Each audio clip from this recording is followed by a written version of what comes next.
Good day, people of YouTube. What's going on? The name is AK, owner of eXtremeAzure Productions, and I'm here bringing you an X Talk video presentation. And today I'm going to be talking about 4K gaming and why it isn't as big of a deal as what the companies are making it out to be currently. And by companies, I primarily mean Sony and Microsoft. Now, all three console manufacturers have given their opinion of 4K. When it comes to Sony and Microsoft, they are very big advocates of us because they've gone ahead and gone through the trouble of creating mid-generation upgrades. Something that's never happened in the home console industry. Mid-generation upgrades. The PS4 Pro from Sony and the Xbox One X from Microsoft. $100 difference between the two because Microsoft's console allegedly produces a true 4K experience. Or so they say. We're going to jump into that in a little bit. But Nintendo, on the other hand, Nintendo is taking a very low and slow approach to it, saying that right now it's just a bit too limited, referring to the 4K market. I just want to read a quote from Reggie Fils-Aimé, the president of Nintendo of America. Here's what he had to say when asked about 4K gaming by The Verge. He said, "The Nintendo mission is to reach as many consumers as possible and to have them engage and have fun with our intellectual property. That's what we try and do. So inherently, we go for a more mainstream audience. Inherently, we want our products to be affordable. We want our products to be easy to pick up and experience, have a low learning curve. We want our IP to shine as we deliver these experiences. That's the way we approach it.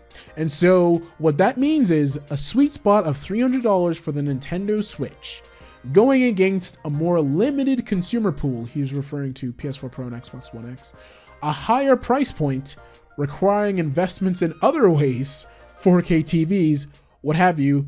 That is a strategy that for us, candidly, is a bit too limited." So he basically just gave a backhand slap to Sony and Microsoft, saying that, oh, well, that's a limited consumer pool. Their systems are more expensive and they require even more investments just to get the experience. So he just gave a backhand slap to them saying, they cost too much money. We're affordable. We're simple. Here's our $300 system, buy it. And he makes a good point. Now, this may look like Nintendo is just being a Nintendo again and sticking in the past, as people like to throw that accusation to them. But Nintendo really has a point here, more specifically Reggie. He has a point when he says that the market is a bit too limited. And there's no denying that. You look at statistics, 4K is still not the industry standard. It is getting to that level, but it is not there yet. Now, when PS3 and 360 came out, HD was not the standard either, but those systems still supported it, and when it did become the standard, they were already there. But the interesting thing about that is the PS3 and 360 could not render full HD in a lot of their games. Primarily the ones that came in the first few years of those systems were running at a sub-HD resolutions, primarily the multi-platform titles. They were running at weird resolutions like 500 and 600p in that area. But true HD comes in at 720p. That's a resolution of 1280 by 720. That is the threshold for high definition. 1080p is full HD. Then we have enhanced HD. Well, I don't think it's called enhanced HD, but it's above 1080p is where we have 1440p. And then finally 4K is a resolution of over 3000, something like that. I forgot exactly the exact value, but anyway. So that's the breakdown of the resolutions, right? The PS3 and 360, PS3 came out in 2006, Xbox 360 came out in 2005. A lot of their early games, once again, ran at a sub-HD resolution. They outputted at 720p and 1080p, but the actual rendering of the games were mostly in sub-HD resolutions. Now we move on to 2012, the beginning of the current generation, the 8th generation. We have the Wii U, and then a year later we have the PS4 and the Xbox One. With these three systems, of course, being much more powerful than PS3 and 360, they were all able to achieve full HD right off the bat. But only one of those systems were able to achieve full 1080p most of the time, and that is, of course, the PS4. The Xbox One, remember the whole resolution gate scandals in the early days of the Xbox One, where a lot of games were running at 900p. Some of them couldn't even make that. They had to run at 720p. And the Wii U, some of its games ran in 1080p, but the majority of them ran at 720p. So the PS4 is the only one that can run full 1080p most of the time. Not every game runs at 1080p, but the majority of them do. So since we got into HD console gaming all the way back in 2005, it took 8 years to get a system that could do full 1080p the majority of the time. Not sub HD, not 720p, not even 900p, but full 1080p the majority of the time. And despite the fact that we had 5 systems claiming to be HD systems, only one could do it full HD resolutions the majority of the time. And now, 3 years after that, we have 2 upgraded systems that are now claiming to be 4K machines. And once again, we're right back to where we were in the PS3 and 360 games, where both these consoles are running titles at sub 4K. Not true 4K, but just like we had sub HD, now we have sub 4K. Now, the Xbox One X is said to be the one that can really do the true 4K experiences. That is true to an extent, but not every game. We're back to the inconsistency. Forza Motorsport 7, which is coming out this October, was running at full 4K on Xbox One X at 60 frames per second, and it looks gorgeous. But we have other titles like Project Cars 2 from Slightly Mad Studios, which has already been confirmed to be running at an upscaled 4K resolution and will not be hitting 60 frames per second all the time. It's going to be an unlocked frame rate. Now, the reason for that is because Slightly Mad is, of course, a third-party studio. Forza Motorsport 7 is developed by Turn 10, which is owned by Microsoft, so that makes them a first-party studio. So they really can get down into the Xbox One X hardware, because that's the only hardware, that's the only console that they're going to be developing for. So that's all they know. Whereas Slightly Mad Studios has to spread its resources between PS4, PS4 Pro, Xbox One S, and Xbox One X, and PC, right? So they cannot give the Xbox One X full attention. And Project Cars 2 has a lot of complex features like dynamic weather, dynamic time of day, very detailed driving mechanics. So there's a lot going on with Project Cars 2, which makes it a very, very taxing game. So that's the reason why they can't run the Xbox One X version at full 4K and 60 frames per second. And they can't do it on the PS4 Pro either, because the PS4 Pro is, of course, slightly weak. Well, not even slightly.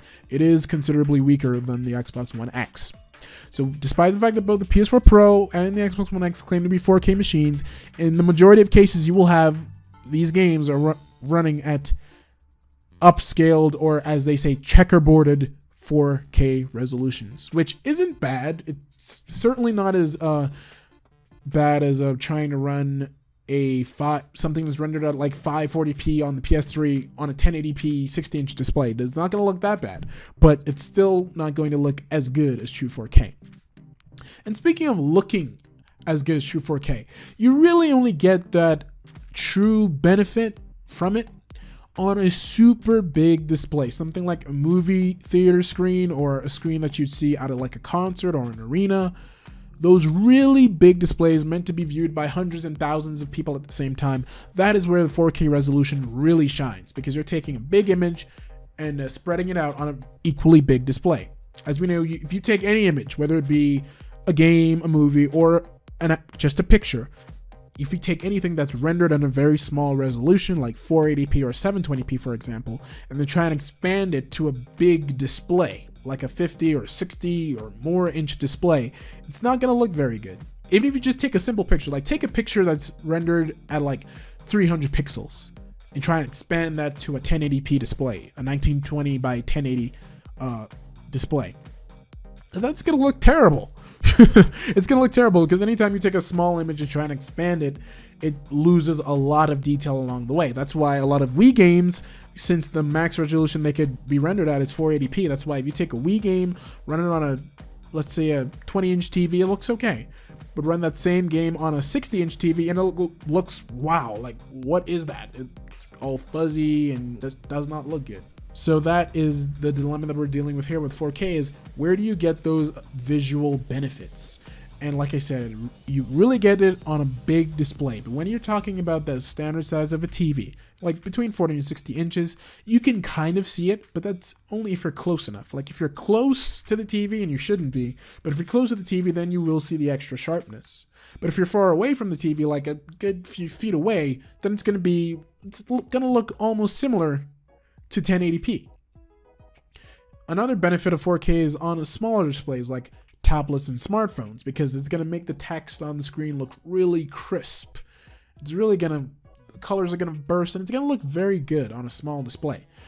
But it's also very taxing on the battery life. So while a lot of newer mobile devices do have 4K screens, you have some like the Samsung Galaxy S8, which has a really nice screen, and that is a 4K capable panel, but out of the factory it comes in 1080p mode, because it's better for the phone's battery life and it's better for the phone's performance. And on such a small display, yes, you can tell the difference between 1080p and 4K, but it's not a super massive difference. See what I mean?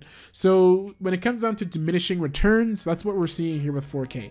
It benefits a very, as Reggie Fils-Aimé said, it's a limited market. You know, that's a very limited area that 4K appeals to. And Nintendo has created a system that can appeal to the mass market, because even Microsoft has admitted, you know, Phil Spencer, the head of Xbox, he admitted that next year when they get in sales data for the Xbox One S and the Xbox One X, they already know that they're going to sell more S systems, the $200 normal system versus the $500 premium one. He admitted that, and he knows that that's the case because the Xbox One X appeals to a limited market. Not everyone has a 4K display. And even people who have 4K displays, they may not even care. Some of them just may have bought a new TV because they wanted a new TV. It doesn't matter to them if it's 4K or 1080p or whatever. They just wanted a new TV. And even when you look past games like movies, TV shows, the majority of them are not rendered in native 4K. A lot of them are still being displayed natively at 1080p, or some of them, in the case of TV shows especially, 720p. So that 4K enhancement is not going to be a very huge difference. See what I mean? And when it comes down to gaming, 4K is still basically the rich man's territory, because on the PC side of things, to get a decent 4K machine, it's going to take a bit of money, because the graphics cards that are needed to run 4K at high frame rates, they're very powerful and they're also very expensive. You have graphics cards from 3, 4, 5 years ago, like the GTX 970 for example, or the GTX 670, that can do really good 1080p gaming. Really good 1080p gaming. And if it comes to displaying content in 4K, like movies and TV shows, it can get away with that. If you connect it to a 4K monitor, it can support that. But in terms of rendering games in 4K, it's just not happening, because that requires a lot of hardware power. And the Xbox One X is a very capable machine, but it still does not stack up to the truly high-end PCs that always go into the almost $1,000 range. So at the end of the day, 4K will have its time, but right now we're just not there yet. We basically just got a handle on 1080p console gaming, and that's only with one system, the original PS4. Now the PS4 Pro and the Xbox One X can do it just fine now, but that's still over 10 years after we got the PS3 and the 360, which were already meant to be the full HD systems. So you see what I mean? So console gaming, still has a ways to go between balancing price and power. And Nintendo has taken the simple approach. It's created a system that's not as powerful as the original Xbox One and PS4, but is still more powerful than the Wii U. Just enough power to allow them to run games at either 720p in portable mode, 1080p in docked mode. And for Nintendo, that's good enough, because once again, they are appealing to the mass market. And as far as I'm concerned, they play their cards right here. Now in 4 to 5 years, 4K may very well be the industry standard, but as for right now, nope. So good on you, Nintendo, Sony, and Microsoft. Let's see how the PS4 Pro and the Xbox One X continue to age.